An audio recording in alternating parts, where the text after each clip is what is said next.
Oh, that? I cleared it out because it was in the way. Starting today, this is my room. Standing in front of me was my younger sister, Madison, who said it without even a hint of guilt. Behind me stretched what used to be my son Aaron's room, completely transformed. My sweet baby boy had been born just 6 weeks earlier.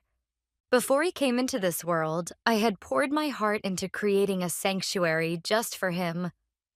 The soft cream-colored wallpaper had been painted over in a garish pink, and where the crib once stood now sat an oversized vanity.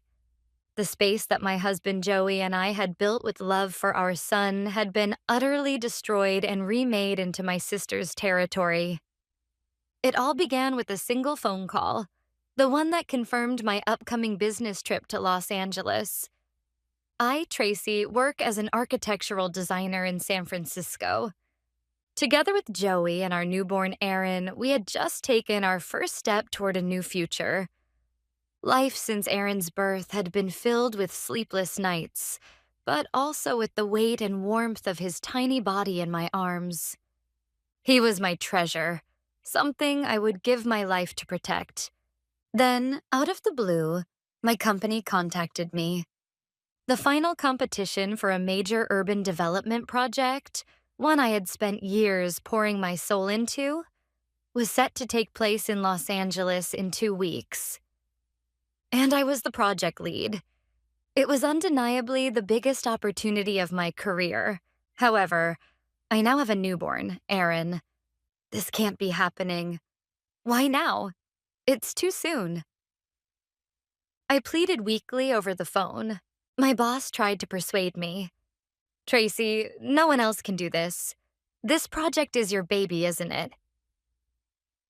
Seeing my hesitation, Joey gave me a firm push forward. Tracy, this is your dream. Don't worry about Aaron. Mom and I will take care of everything. Go win your battle. His words, along with my mother-in-law's warm smile when she came to help, gave me the strength to push aside my guilt and nod. It was only a 4-day, 3-night trip. Still, it was the first time I'd be apart from Aaron. On the drive to the airport, I kept staring at the photos of my son on my phone, swallowing the ache in my chest each time. The presentation in Los Angeles was a miraculous success. Thunderous applause and praise from the clients echoed in my ears. But I couldn't stop thinking about Aaron. Instead of basking in the moment, I immediately caught the next flight back to San Francisco. Before heading to Joey's parents' house, I decided to stop home first to drop off my luggage. A message from Joey came in. Aaron's fast asleep. Good job. Relieved by that short line, I reached for the front doorknob. The moment I turned the key, I froze. The air was different. Normally, the second I opened the door, I'd be greeted by that sweet blend of baby powder and milk, Aaron's scent. But now, it is gone. In its place was a strong floral perfume I'd never used before, hitting my nose sharply. My heart thudded with unease. As I stepped into the living room, the sense of wrongness grew. On the table were unfamiliar fashion magazines and a half-finished mug. With my chest tightening, I was drawn down the hallway toward Aaron's room. Slowly, I opened the door and was left speechless. The nursery had been completely transformed. And there, standing as if it were the most natural thing in the world, was Madison, the one responsible for this mess. Madison, why are you here? This is Aaron's room. Where are all his things? I forced the words out through my confusion. Madison just gave a short, mocking laugh and said she'd cleared it out because it was in the way. I felt the blood drain from my face. All the carefully chosen items Joey and I had picked, imagining our son's little face as we did. It was all gone. She had disposed of them without permission. My vision burned red with fury. Are you out of your mind? You can't just break into someone's house and... Don't make it sound so bad. I got permission from Mom. I'm moving in next week. She didn't tell you? Mom? It was true. I had told my mother, Sandra, about the business trip. She had casually offered to hold on to a spare key just in case of an emergency. I had always known that my mother favored Madison and belittled me, but in the chaos and guilt that followed childbirth, I brushed aside that nagging discomfort and handed her the key. With trembling hands, I pulled out my phone and called my mother. After a few rings, her voice came through, sounding as calm and ordinary as ever. Hello, Tracy. Congrats on the competition. How did it go? Mom, explain right now. Why is Madison in my house? Why has Erin's room become hers? In response to my desperate cry, she sighed and said, Oh, that. I gave her the key. Madison's going through a lot right now. While you're out there succeeding at work, she's struggling. Letting her use the room for a little while won't hurt. We're family. We need to help each other. Something inside me snapped. Help each other? This was not something that could be dressed up with such pretty words. She had trampled on my newborn son's sanctuary without a shred of guilt. It was simply unforgivable. Mom, what are you saying? This is a crime. She entered my house without permission and got rid of my son's things without my consent. Do you understand how serious that is? Oh, don't exaggerate, Tracy. You're being too sensitive. Baby things can be bought again. Madison, on the other hand, can't even afford rent right now. You have Joey, a wonderful husband, a lovely house in San Francisco, a thriving career. You have everything. Sharing a little with your less fortunate sister won't kill you. Her words triggered a flood of memories. It had always been this way. Anything I worked hard to earn, my mother saw as fair game to hand over to Madison. The fountain pen my grandmother gave me to celebrate my college acceptance. The designer coat I bought with my very first design fee. One by one, they ended up in Madison's hands. Each time my mother would say, You're the older sister, be patient or you'll have another chance. And each time I swallowed my frustration to keep the family peace. But this time was different. This wasn't about pens or coats. This was about the dignity of my son. Enough. The words left my mouth cold and sharp, stripped of all emotion. There was nothing left to say. I hung up abruptly and turned to face Madison. She was lounging on the sofa, watching my despair with a look of amused satisfaction. Get out, right now. Get out of this house. No, I told you. I'm moving in next week. Most of my stuff's already here. I'll call the police. Go ahead. I'll tell them I have Mom's permission. I wonder how seriously they'll take a little family squabble. She laughed triumphantly. Her smug face made my blood boil. And just then, my phone buzzed with an incoming call. The screen lit up with Joey. Hello, Joey. Hey, Tracy. Are you back in San Francisco? You did great. Listen, Aaron just woke up. He drank his milk, but he's looking around for you.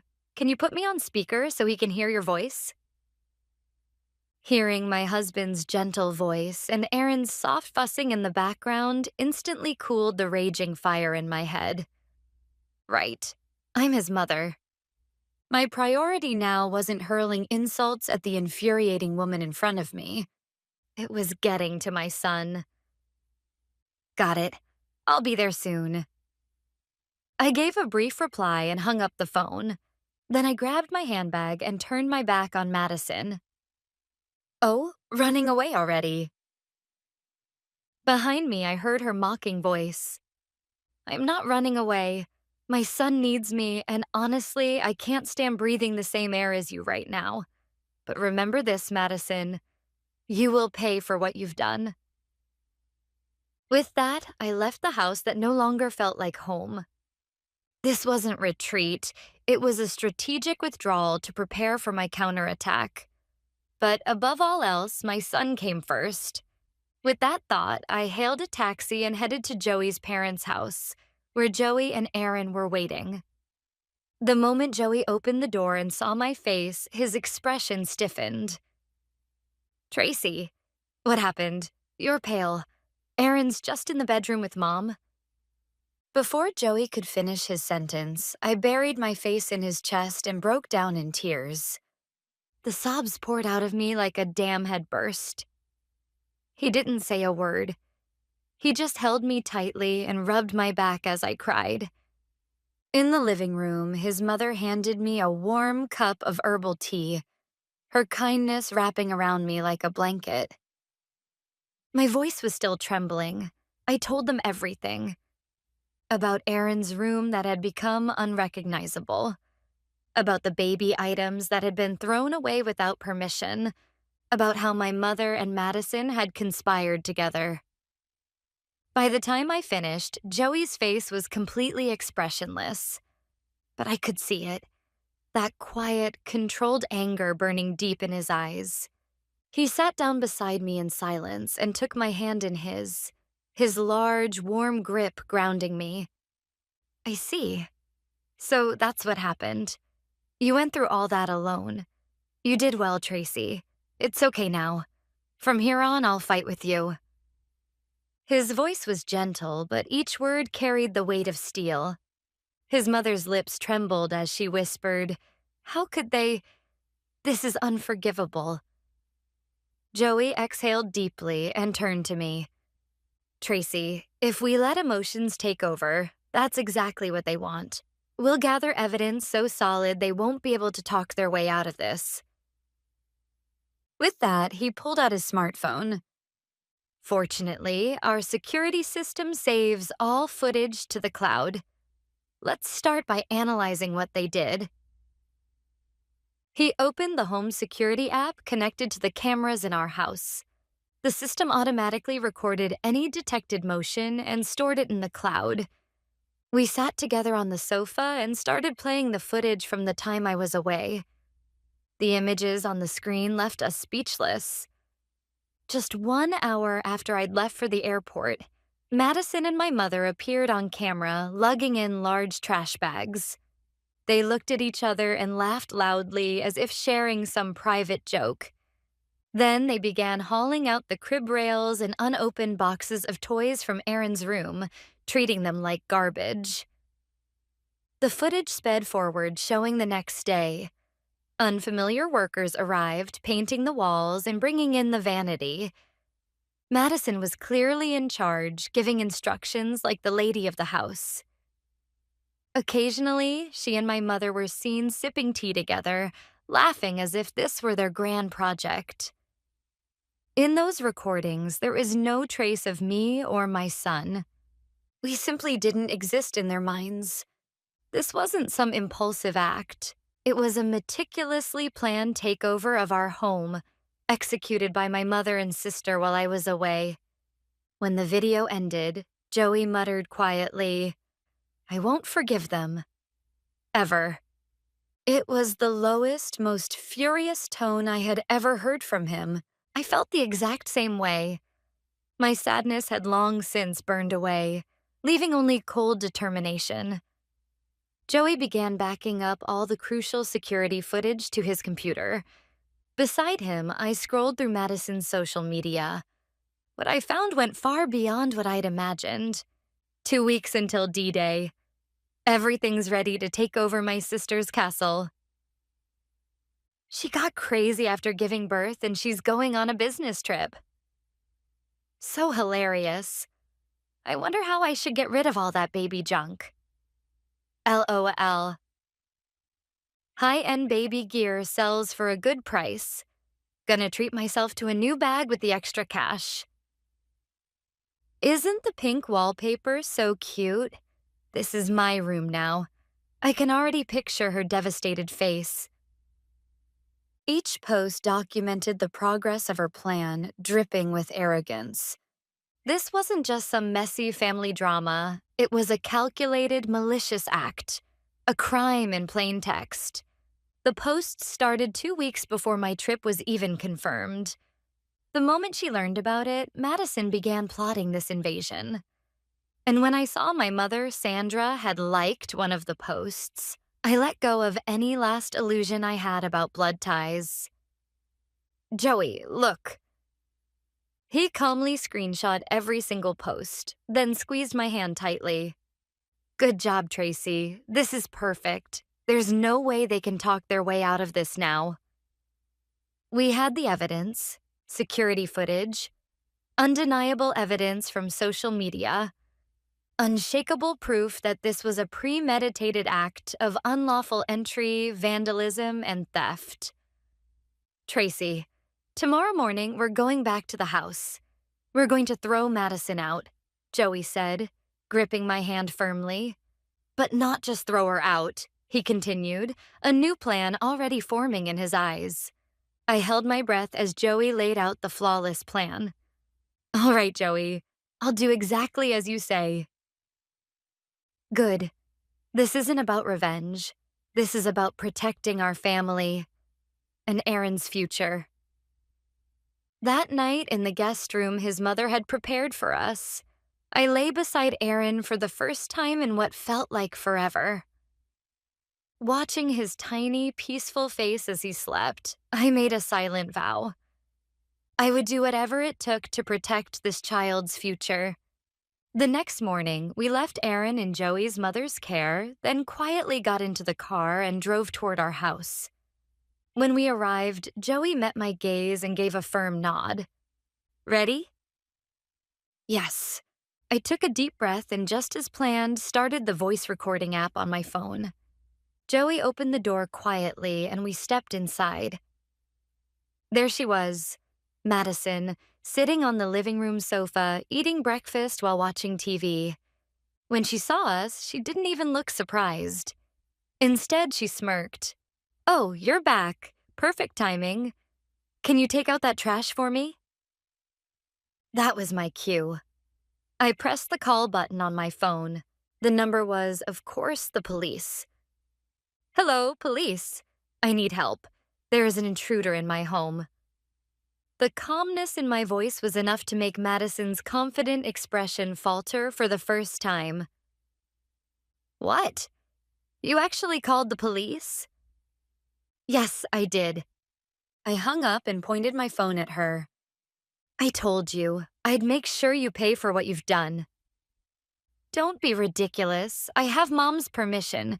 This is a family matter. Joey stepped in front of her, his voice low and steady.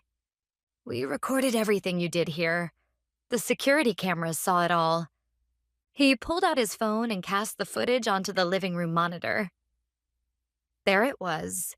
Madison and my mother laughing as they hauled out Aaron's things and destroyed his room. Why, how? Madison stammered as her face turned pale. There's more, Joey continued. All you posted on social media about your plan. One after another, Madison's malicious posts appeared on the monitor. There was no way for her to talk her way out of it anymore. Well, Madison, I said coldly, do you still think this is just a family issue? What you did was premeditated trespassing, vandalism, and theft. That's a crime. Before long, the sound of sirens echoed in the distance. 2 police officers arrived and calmly assessed the strange scene inside, comparing Madison's incoherent excuses with the airtight evidence we presented. As they reviewed the security footage and the social media posts, their expressions grew increasingly stern. This is clearly premeditated and malicious, one officer muttered. This goes far beyond a simple family dispute. One of the officers muttered this, then turned to Madison and spoke in a firm, authoritative tone. Your mother's permission? That has no legal standing. You are unlawfully occupying someone else's home and have damaged their property. You'll need to come to the station to give a full statement. Defeated, Madison crumpled to the floor. From the window, Joey and I watched in silence as she was led away in the back of a police car. Later, the police informed us that she had been released after questioning, but that didn't mean she was off the hook. Far from it. This was only the beginning of a fight to restore Aaron's dignity and make sure nothing like this would ever happen again. The next day, we knocked on the door of Watson, our lawyer. After reviewing all the evidence, he folded his hands and spoke gravely. "This is appalling. This isn't just an emotional family conflict. It's a calculated, malicious criminal act." We nodded firmly at his words. "You've already contacted the police, but have you filed formal criminal charges yet?" he asked. "Not yet." "Then let's begin immediately," Watson said decisively. "Tell me," he continued, "do you simply want to remove your sister from the house, or do you want to hold her fully accountable for her crimes under the law?" I didn't hesitate. The latter. I want her to understand, down to her bones, just how unforgivable her actions were. And I want to make sure she never shows her face in front of us again. "Then let's use every legal measure available," Watson said firmly. "First, we'll file criminal charges. The charges will be unlawful entry, property damage, and theft. With the evidence you've provided, prosecution is inevitable. Her claim of having your mother's permission holds no weight in court. The house belongs to you. Any action taken against your will is illegal." He continued, "Next, we'll pursue a civil lawsuit. This will cover the costs of restoring the nursery, compensation for the baby items that were sold without permission, and most importantly, damages for the emotional distress you've suffered. The fact that this harm was inflicted on a mother so soon after childbirth will be viewed as extremely serious." Watson then suggested filing for a restraining order. If granted, Madison would be legally barred from approaching us or our home. "And regarding your mother," Watson paused briefly, choosing his words carefully.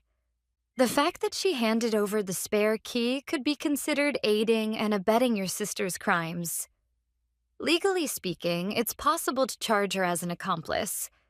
How would you like to proceed?" "To sue my own mother."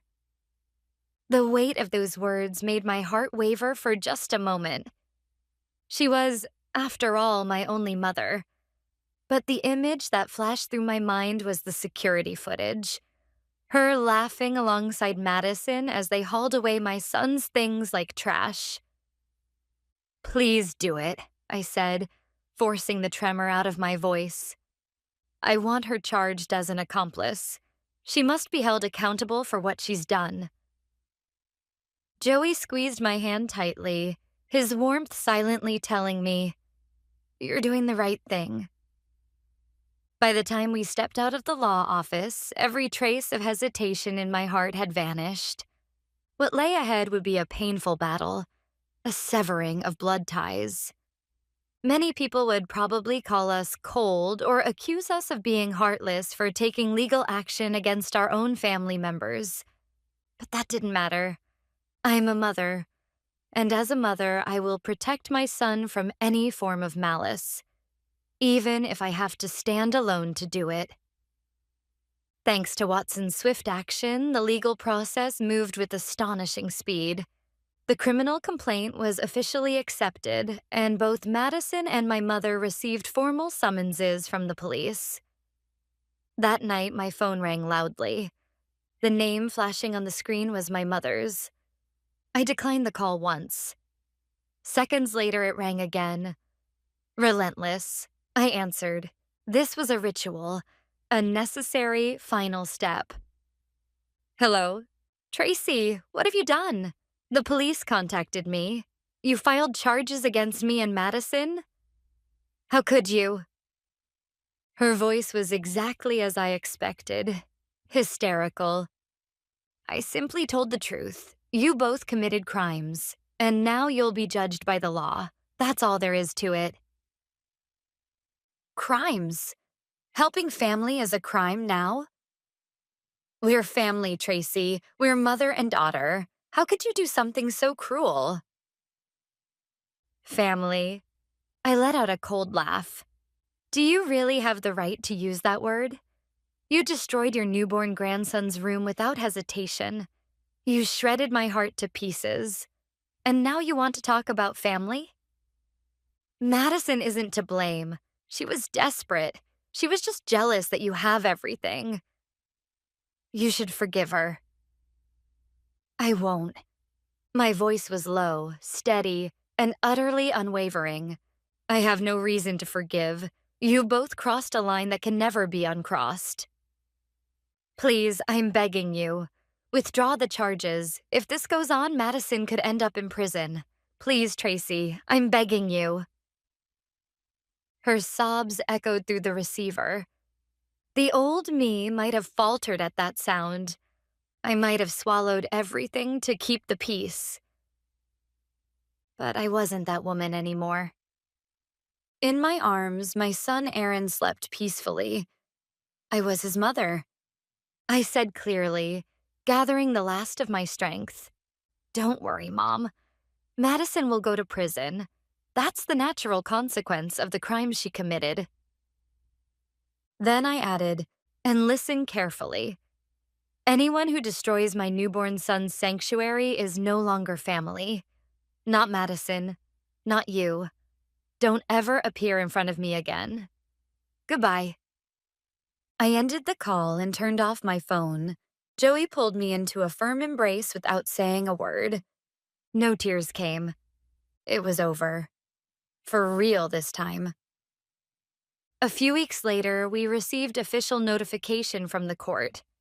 Madison was formally charged with unlawful entry, property damage, and theft. My mother was also indicted as an accomplice, though she remained out on bail pending trial. The restraining order was approved as well, legally barring both of them from coming near us. The criminal trial concluded with Madison receiving a prison sentence. She was convicted on all counts and sent to serve her time. My mother was found guilty as an accomplice and received a suspended sentence. I have no idea what expressions they wore in court. We never faced each other. Not once. All legal procedures were completed without any direct contact. Years have passed since then. Aaron's room, which had once been utterly destroyed, was quickly restored and made even more beautiful than before, with the help of professional contractors. Today, it's no longer a nursery with a crib. The walls are decorated with his colorful drawings, and the floor is scattered with toy cars and train tracks. It has become a lively little boy's kingdom. Recently, an aunt from our extended family told me about Madison and my mother's current situation. After serving her sentence, Madison was met with a thorny road, as expected. The permanent stain of a criminal record weighed heavily on her life. She couldn't find stable work, surviving on part-time jobs while living in a cramped apartment. My mother, too, lost all credibility in the community as an accomplice. Relatives and friends distanced themselves, leaving her to live in isolation. The damages awarded in the civil case remain a heavy burden they'll carry for the rest of their lives.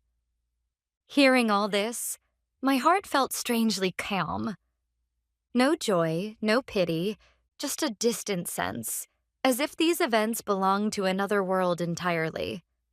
I turned my gaze toward the living room, where Joey and Aaron were laughing and playing together.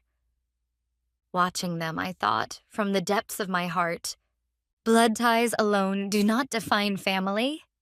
True family is made of souls bound by mutual care, respect, and an unwavering will to protect one another, no matter what.